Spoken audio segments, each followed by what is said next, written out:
Hi guys, Tom here again from Strapworks.com. You know, being from Eugene, Oregon, we're huge duck fans.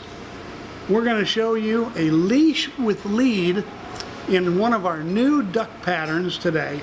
Now, everybody knows what a leash is, but traffic leads are much shorter versions of leashes, and it's meant to have very close control of your animal, whether you're in traffic, meaning a lot of people, or whether you're walking along the sidewalk and you don't want your animal dodging out into traffic. So we're going to build it together, leash with built-in traffic lead. Here we go. Okay, the materials list, painfully easy. Bolt snap, I'm going to use a black one because I think it contrasts well with our picked pattern today.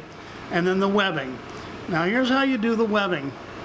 If you want a 4-foot leash, you add a foot for your handle, your actual gripper handle, and then you add 18 inches for the built-in traffic lead. So now we're at 6.5 feet.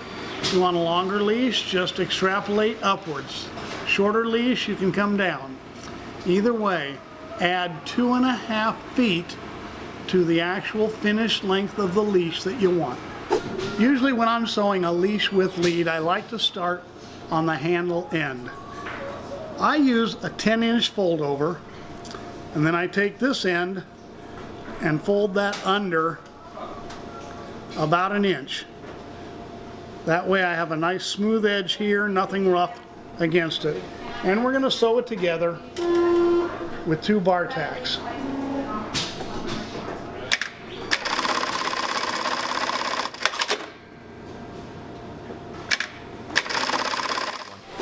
Okay, for the bolt snap end, remember we needed an extra 18 inches. So feed this through the bolt snap and measure 18 inches. Then bring the cut end back to the bolt snap, forming a hand loop.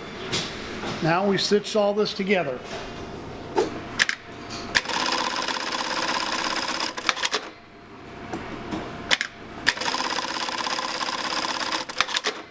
Okay, so now that we have it sewn together, how the heck does the thing work? Well, just like a standard leash, you've got the handle up here over your hand, but when the time comes where you want tighter control, just come down here and grab this loop, and now you're right there with your dog, keeping him under control and in a safe position.